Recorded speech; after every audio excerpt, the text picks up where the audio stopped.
Hello, party people. Welcome to the first edition of Speak of the Devils for the 2024 to 2025 school year. I'm Jessie, Readin, and I'll be your host for the afternoon. Today we'll be having a discussion with our very special guest, Zach. We will also be taking a look at the Console Champions, a video game trivia show hosted by Hannah Steffen, as well as a deep dive into a Garfield franchise, also hosted by Hannah Steffen. We will then be heading back to the Zach Pack as Zachary Titus as he discusses the latest in movies, music, and media alike. And then we'll round it out with a review of Frankenstein with Aarushi Dayma in her segment, Readin with Rushi. But first, we'll take a look at VHS TV's short film for the episode titled Tag. That's all coming up and more on this edition of the Speak of the Devils.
Tag.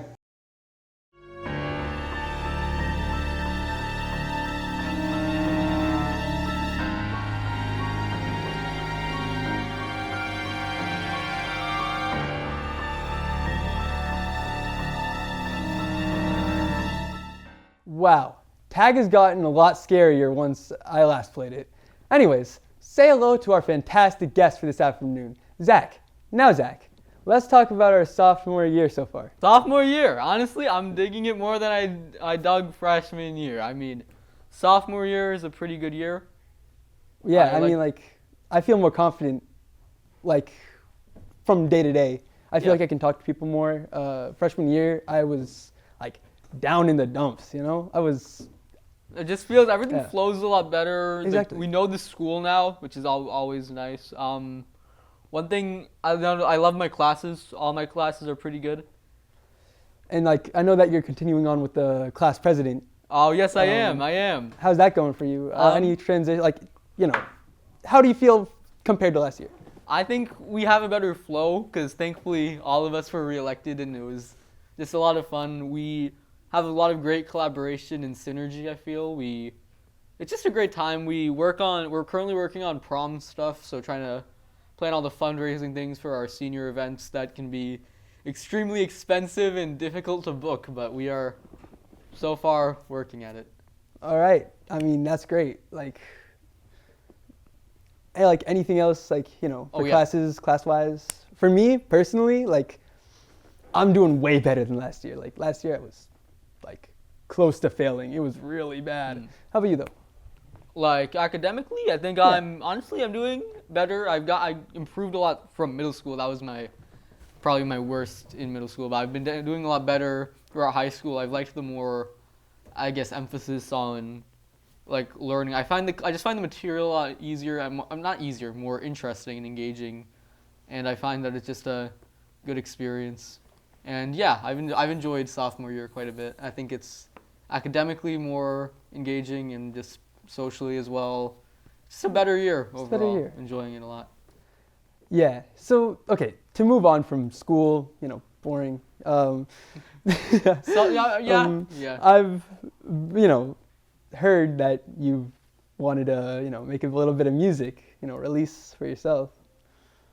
That's not true. I have no interest. I like to listen to music. I'm not really big on making music. I play guitar, but I say that I'm not a good guitar player, but I do play guitar.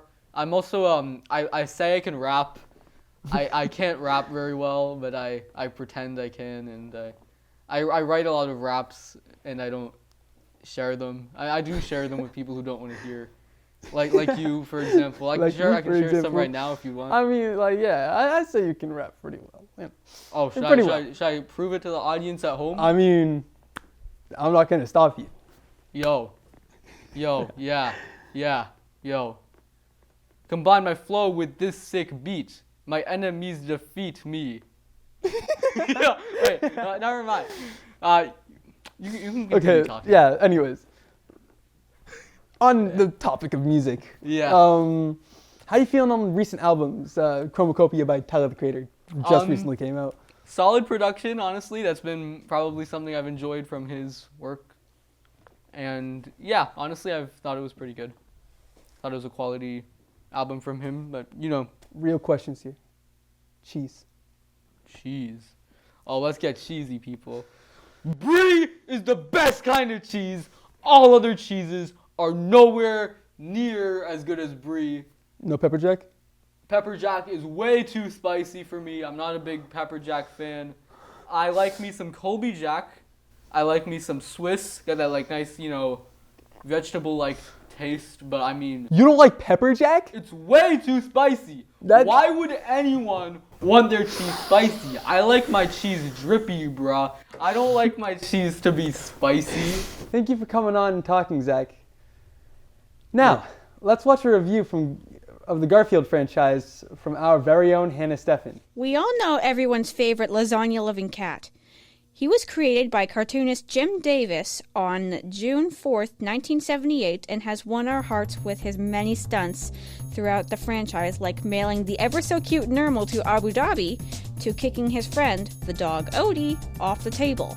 Now, recently, Garfield has been made into a new 3D movie starring Chris Pratt as Garfield himself by Paws Entertainment, which was a film company that made Garfield films back then, from the 1988 hit Garfield and Friends, that also featured Orson's Farm episodes, to the 2006 live-action film Garfield, A Tale of Two Kitties, where Garfield switches lives by another cat who looks exactly like him.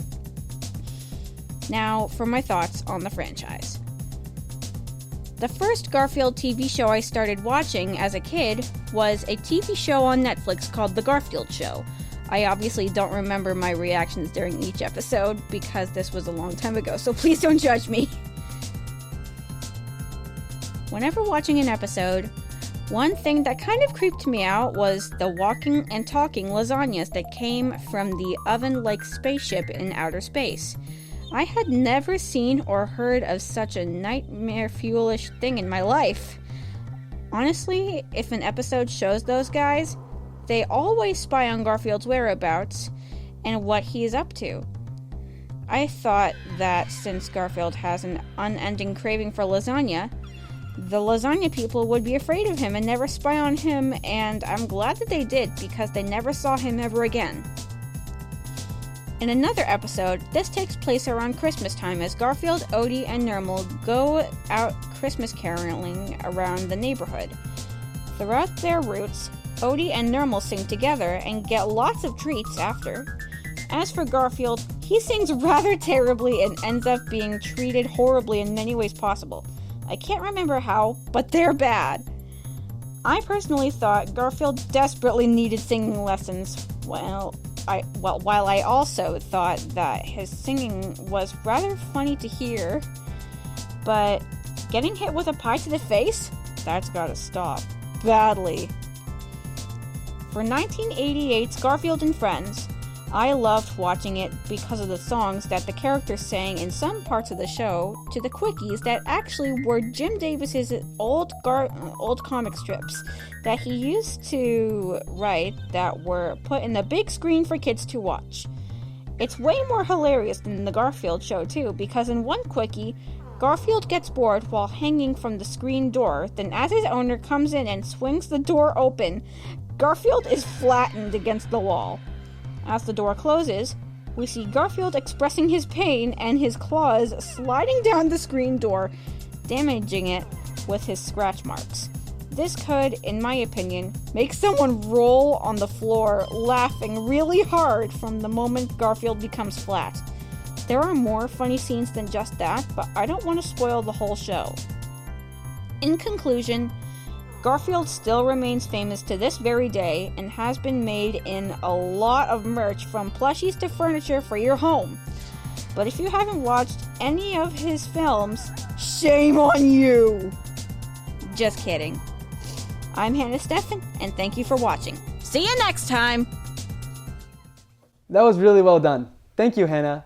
Next up, our newest installment to the Zach Pack, where Zach Titus will indulge our media curiosities and review the latest, and after that, we will return to Hannah Steffen for her video game-based game show, Console Champions.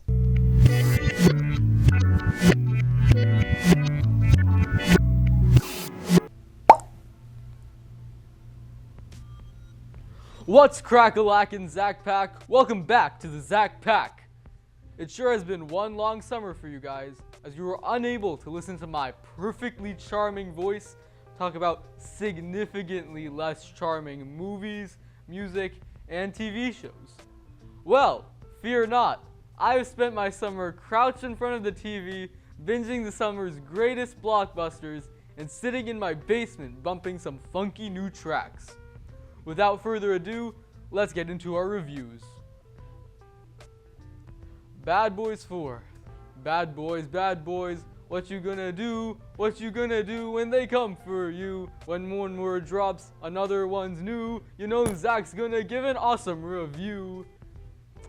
Yeah, this movie was great. I mean, it's another great installment to this incredible action franchise. As a die-hard Bad Boys fan, I must say, as long as they didn't make a terrible Bad Boys movie, it's only guaranteed that I would enjoy it. I found the character dynamics in this one to be more fun and balanced than the third one, which I felt kind of put too much heroicness on Will Smith's character and kind of got rid of some of Martin Lawrence. But I thought the writing was very well done for a Bad Boys movie, and it's probably my third favorite out of all 4 films. I thoroughly enjoy all of them though, so they're all great. I give it 4 Zachs out of 5. Highly recommend. Next up, we got Twisters. I thoroughly enjoyed this film. It was fun, well written, surprisingly, and an overall just enjoyable blockbuster, which is just as strong as its 90s predecessor. I found the action sequences to be suspenseful, the characters to be generally complex, and the story to be overall compelling. Historically, legacy sequels have not been my thing. However, this to prove to be a very rare exception.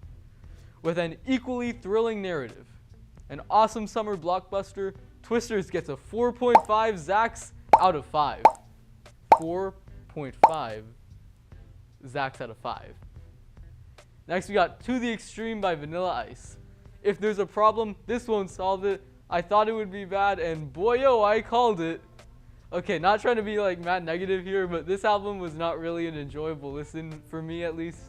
If you've not heard Vanilla Ice's infamous track, Ice Ice Baby, you're pretty lucky, but I mean, the album is just pretty, the production is just kind of cheesy. It's cheesier than like a bowl of mozzarella sticks, okay? Available for purchase at some like Wisconsin pizza restaurant called Cheezio's Eats. Hi, Cheezio.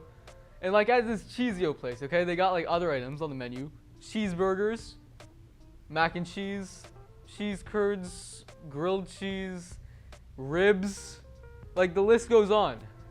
Okay, right, back to the album. Yeah, so the lyrics are kind of cringeworthy. Okay, I'm sorry, I won't be too mean. This wasn't like an enjoyable listening experience. I won't give it any Zachs because I didn't like it very much, but I mean, thanks for trying, I guess. You know what is my thing though? Zach Pack merch. Okay, I know what you're thinking. No, I don't. Why do you keep falling for that? How could I know what all of my many viewers think the same thing at the same time? And I just know, like, you guys need to use some like critical thinking skills, because I can't just like know what you're thinking at all times. But anyways, I do know that you are confused about why I'm choosing to talk about my new merchandise that I have been working on instead of allowing you to hear one of my great reviews. Well, the answer to that is pretty long, so be prepared. Basically, one day this summer vacation, okay, I went on vacation to a nice island called Bermuda.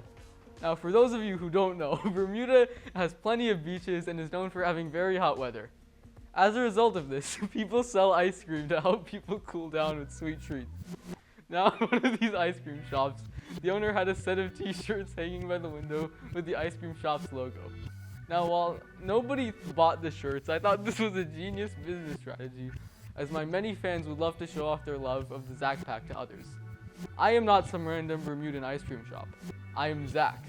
Now, time to show off some Oh, guess I ran out of time, Zach Pack guests. I'll need to save that till the next episode. I guess until next time, stay cool and be rad.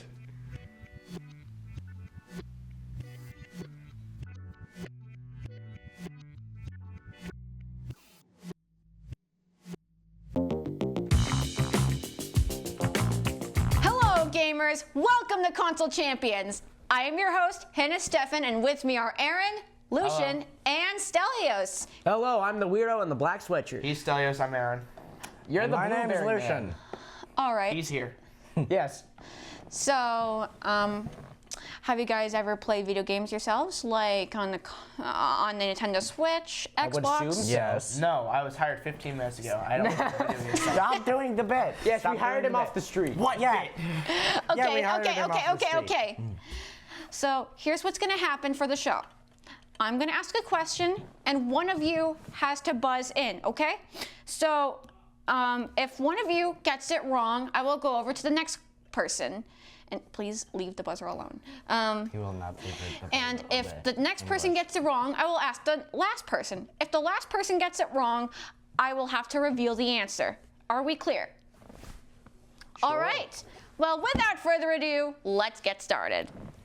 So our first category is They already are. The Legend of Zelda. Now for the questions.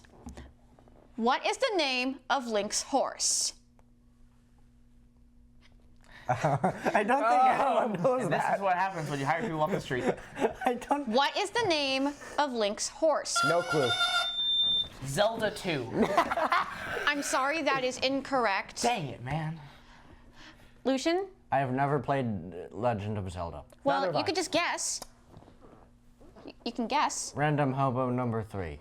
I'm sorry, that is incorrect. Oh, no.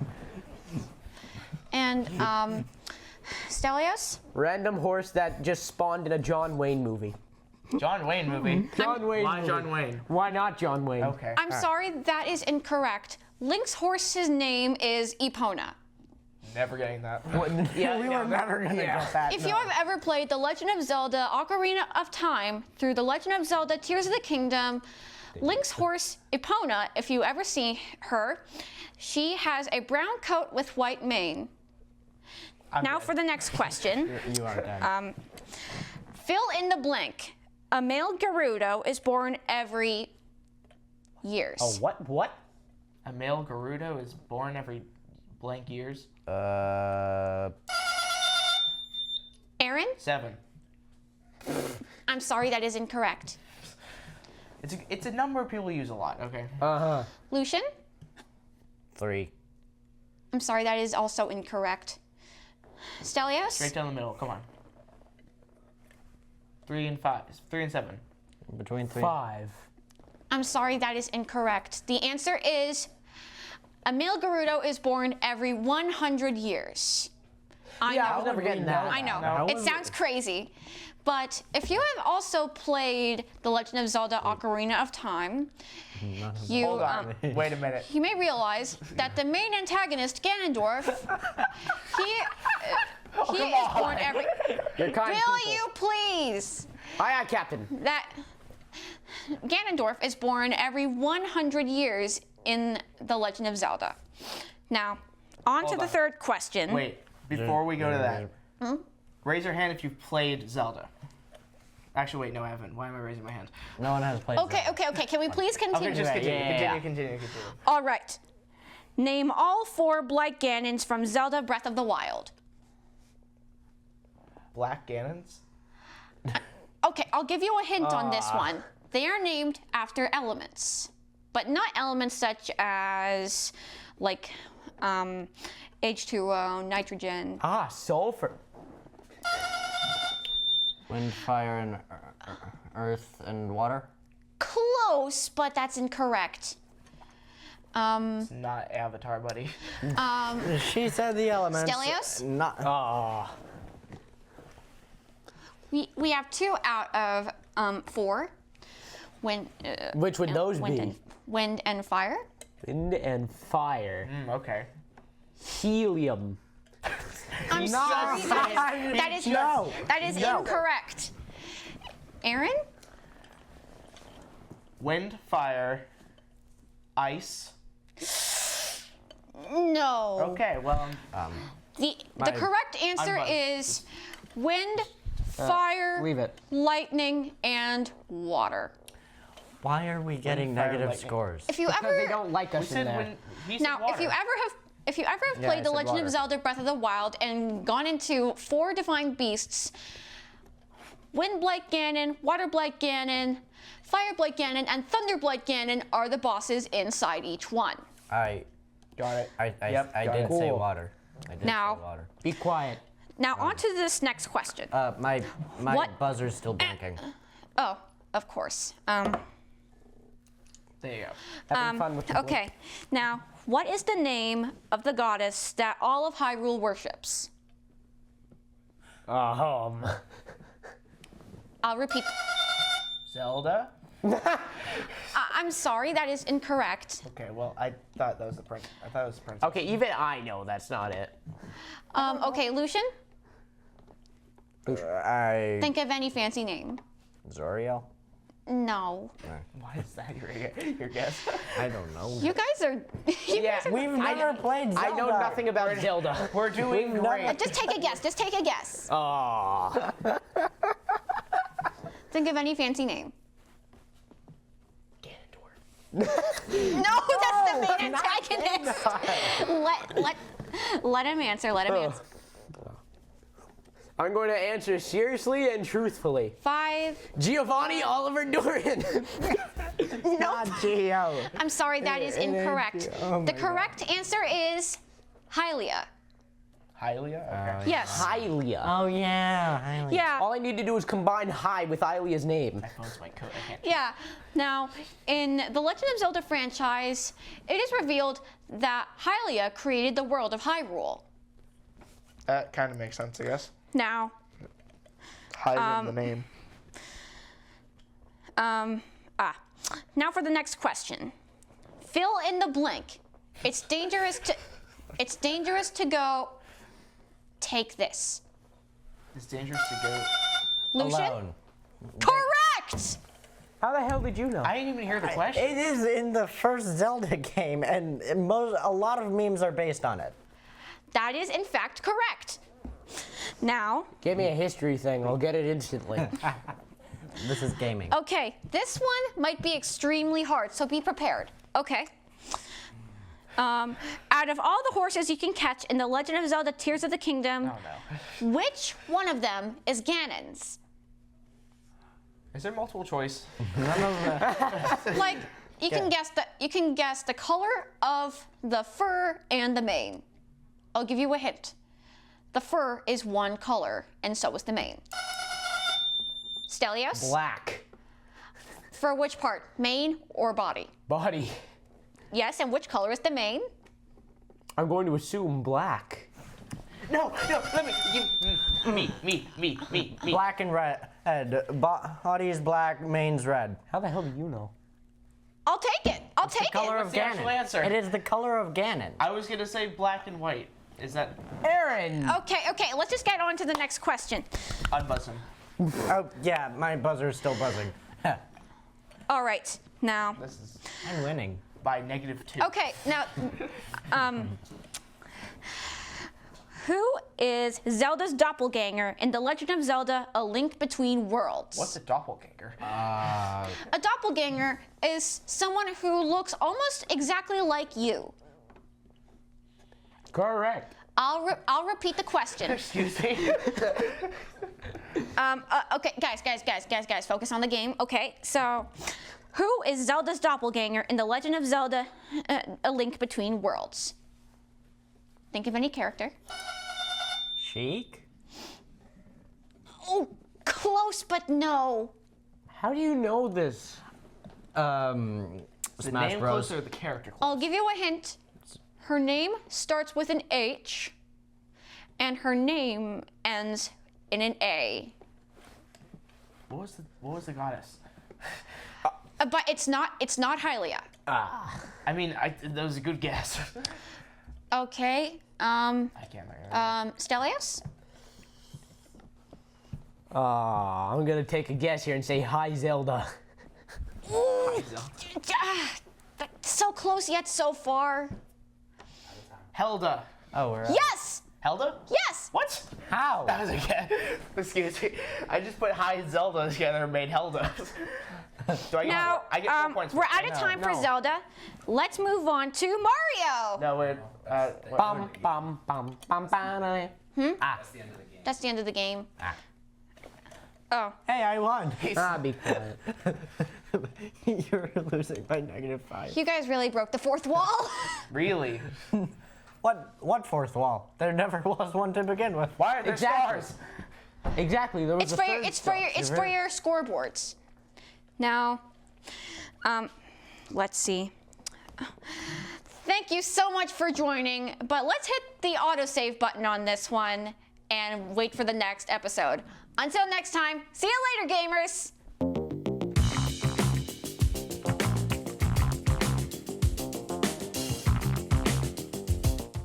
Thank you, Hannah, and thank you, Zach. Next, we'll join Aarushi as she discusses her thoughts on the original version of Frankenstein. Let's take a look. Hello everybody to a very spooky installation of my new series, Readin with Rushi. So this series is a new little passion project that I'm doing because I really love reading and I love reading classic literature and talking about classic literature to all my friends.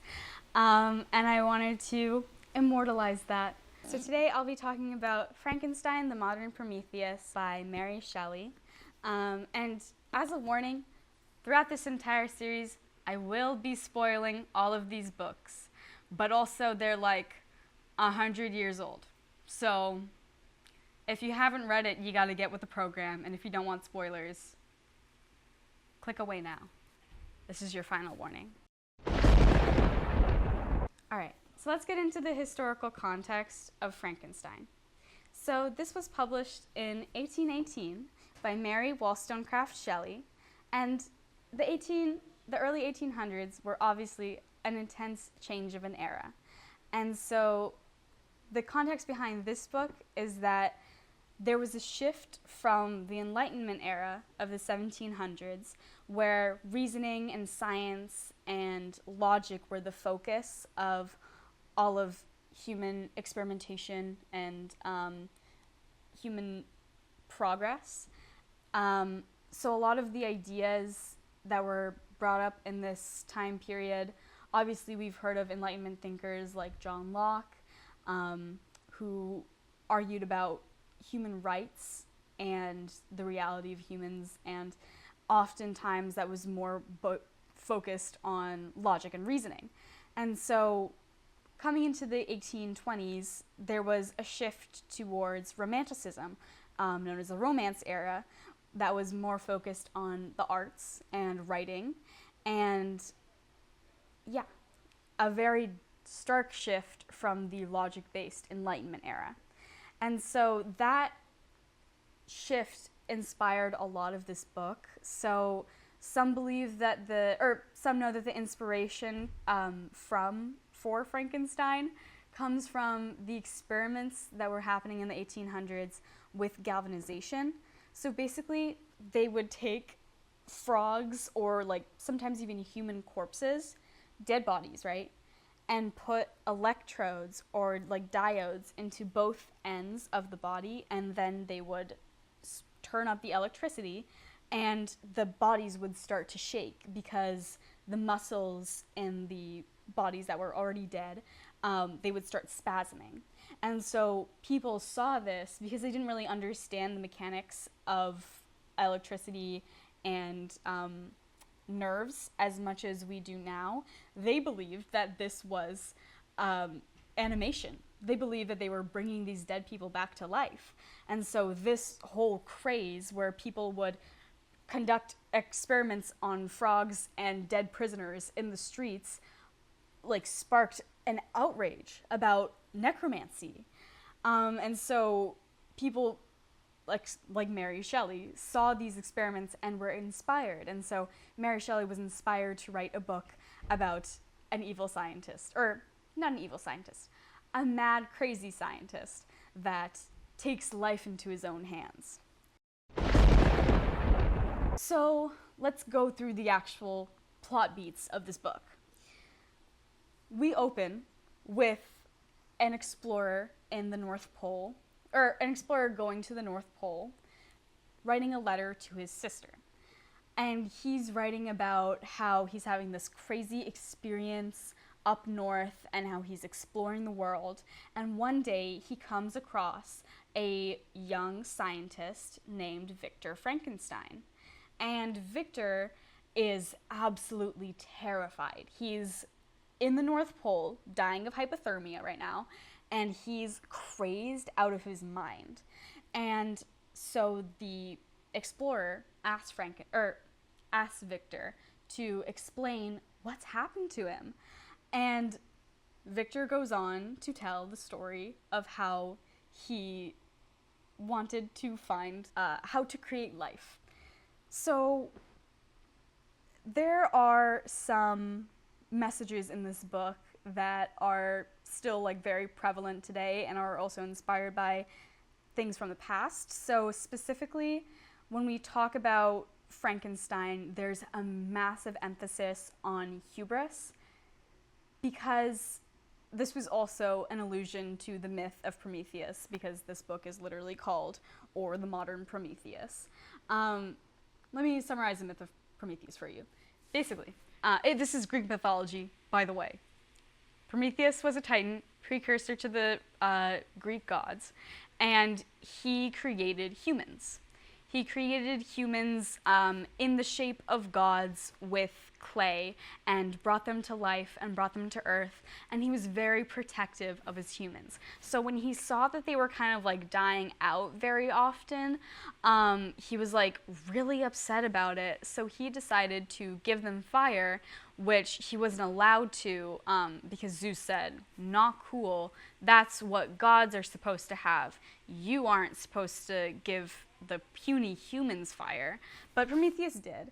And for his hubris and for his trying to better humanity through something that they're not naturally supposed to have, he ends up tied to a rock and eaten alive by vultures every single day. So Prometheus is somebody with a lot of hubris, and he meets a tragic fate, much like Victor Frankenstein in this novel. Basically, one Frankenstein creates his creature, his monster, out of, first of all, he's created out of dead human parts from a graveyard, which is cray. But when Victor creates Frankenstein, he neglects him. He doesn't choose to raise him as his own like child, which he essentially is, because the monster he doesn't have a fully formed brain, so he's just kind of living his life as a human child, and Victor refuses to raise him. And the curse that is brought to Victor by playing God, by giving his creature life, it haunts him for the rest of the novel. He is tormented by the creature because the creature is so intelligent that he understands how Victor has mistreated him and is now killing all of Victor's loved ones. His best friend, his fiancée on the day of their wedding, he kills her? Crazy. Me personally, that's crazy. But it just shows the ever-present theme of people getting punished for their hubris. There's also a lot of themes of the nature of humans in this. Basically, this was Mary Shelley in her Romance era, trying to fight back against the idea that humans are predictable and rationally controlled machines. So she's trying to say that human beings are complex individuals that are product of nurture.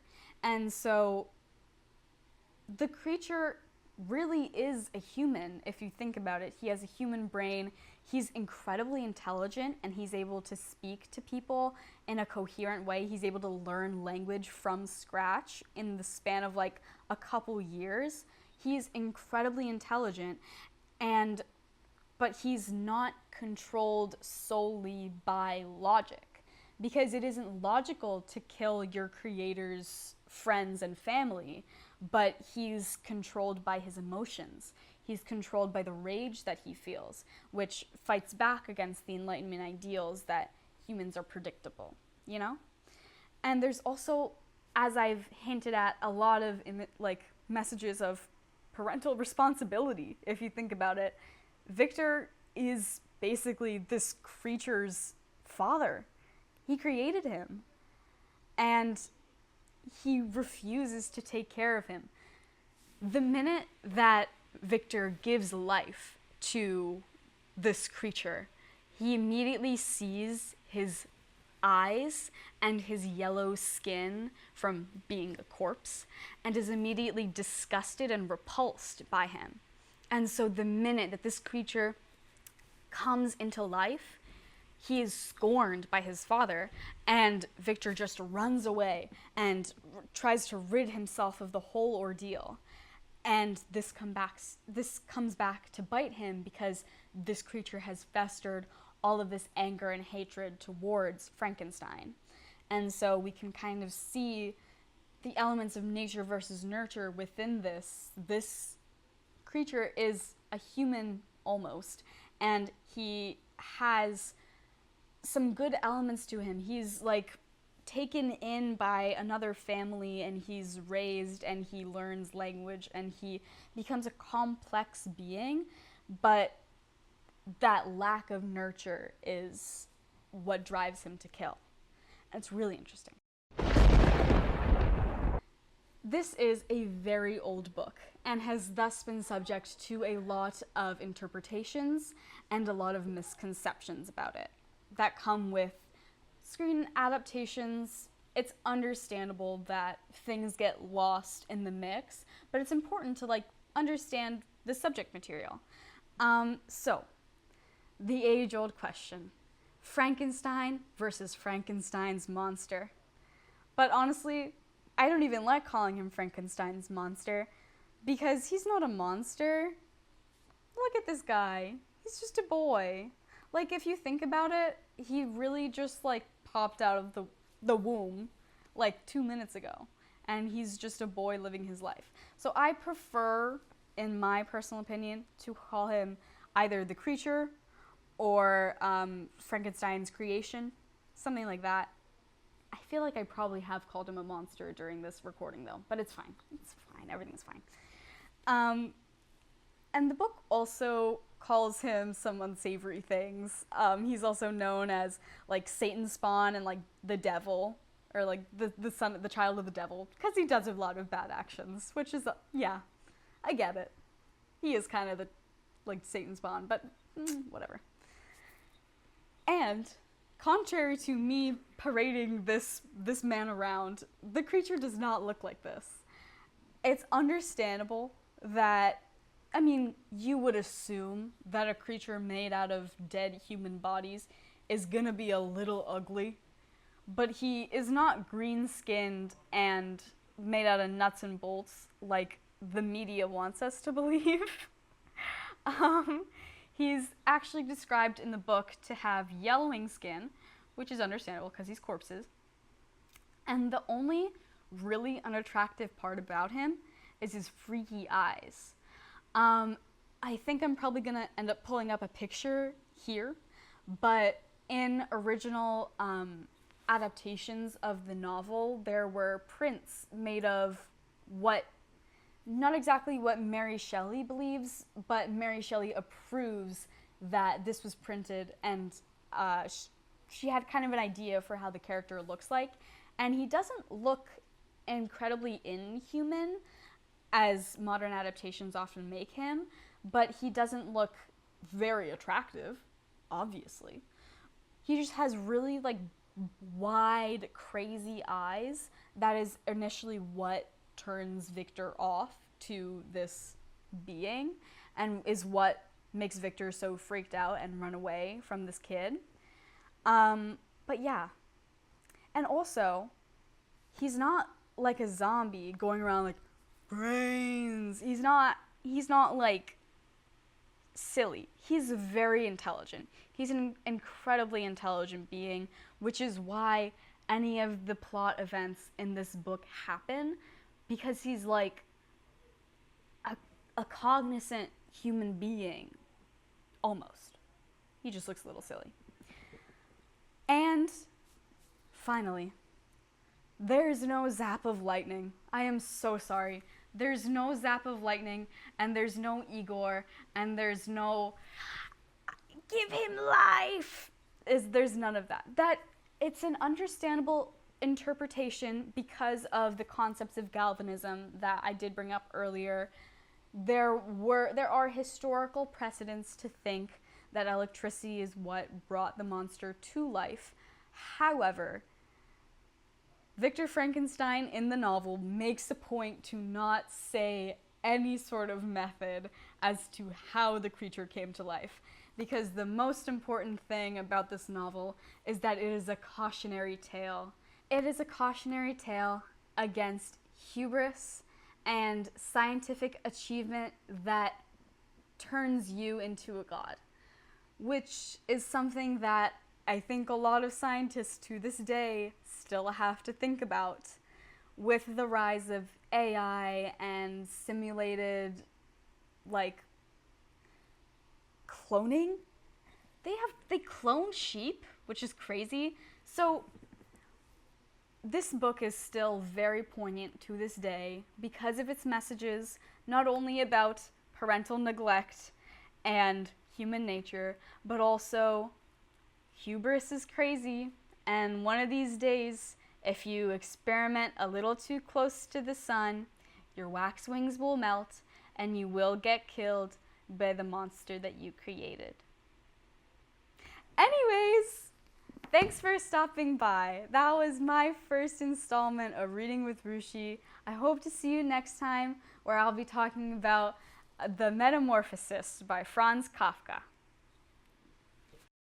Very well put, Aarushi. And that's a wrap for this episode of Speak of the Devils. Thank you to all of our guests and crew this evening. And thank you all for watching. I'll see you on the next time on Speak of the Devils.